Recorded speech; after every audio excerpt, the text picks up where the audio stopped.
Hi, I'm Elizabeth Wuerch, and today I'll help you understand the difference in EMF and terminal voltage. To understand this, we need to build a foundation in what flow notation is.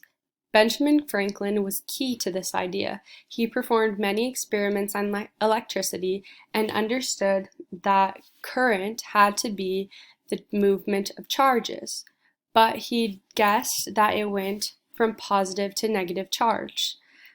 At his time, it was believed that there is only one type of charge, and that positive to negative charge flow was that positive was a buildup of the positive charges, and that, quote, negative charge was a deficiency in positive charge. According to his idea that charge will flow from the positive to negative terminals within a battery, we have defined this as current flow notation, and we will continue to define it this way throughout the rest of this video. But in real life, later on, it was discovered that electrons and protons were two different types of charges, and that electrons actually flow opposite from what Benjamin Franklin had thought, that it flows from the negative to the positive terminal of the battery.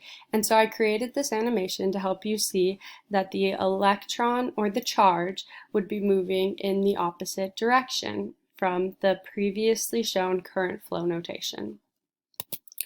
So what exactly is EMF? EMF is the energy provided to a battery through Coulomb's charge. It is measured in volts. It is the maximum potential difference when no current is flowing. The best way for me to think about EMF is that it is the theoretical. It is the ideal. It is how much energy could potentially be held within this battery and potentially be given off.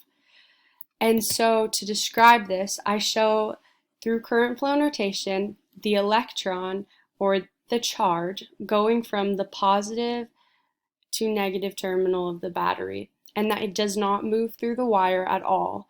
And this is because if it moves through the wire, that would limit its capacity to be able to maximize and exhibit its full amount of energy due to different factors such as the internal resistance within the wire. I also want you to understand that in my video, I have shown an electron as the charge, but that according to current flow notation, it wouldn't actually be an electron that would be flowing positive to negative. It would just be technically the current. And I wanted to clarify that just so you understood that electrons don't change the way that they flow. So now the terminal voltage, this is the voltage that is actually measured across battery terminals. That's because it is what is affected by different variables, such as the current flowing, the internal resistance of the battery and the wire, and the internal resistance often has the energy that would have been in the full potential. That energy is depleted and lost to heat. So if the EMF is the ideal or the theoretical amount of energy that a battery can have, then the terminal voltage is how much battery is actually exhibited because of the different variables that influence the output of the energy. With this current flow animation, I've demonstrated that the electron will flow from the positive to negative, but unlike the previous video, instead of staying within the battery, it flows through the wire because it has the ability to be affected by the internal resistance and it has current flow. So, how are the EMF and terminal voltage related? According to this equation, the terminal voltage, V, is equal to the EMF minus the current, I, multiplied by the internal resistance, R. So, the terminal voltage is equal to the EMF, or V is equal to EMF, when the current is 0. This makes sense because previously we defined EMF as to be the potential difference when no current is flowing. And so if no current is flowing, then there's no internal resistance and there are no variables that would limit the amount of energy output. Therefore, the max amount of energy would be exhibited. So the terminal voltage would be equal to the EMF. To help apply this concept to real life, you have two different batteries. The batteries have the same EMF of 20 volts. The battery on the left is smaller in size and the battery on the right is larger in size. But they both have the same EMF. Well, this difference in size will influence their terminal voltages because sizes influence internal resistance. The battery on the left, due to its smaller size, will have a higher internal resistance, whereas the battery on the right will have a lower internal resistance due to its larger size.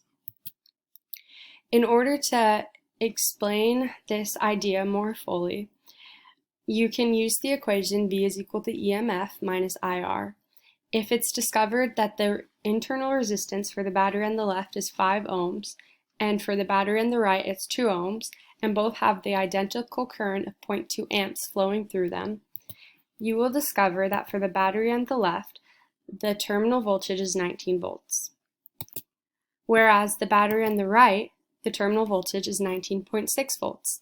And that would be exactly what we would expect, because we would expect that due to having a lower internal resistance, that the battery on the right would be able to exhibit more energy and would have higher terminal voltage. And why would you want two batteries that have the same EMF to have different internal voltages? Well, it's because you might have an electronic or some other different machine that may need a lower energy output in order to help it function. And so batteries can expend different amounts of energy. Thank you so much, and I hope that this video helped to clarify concepts for you.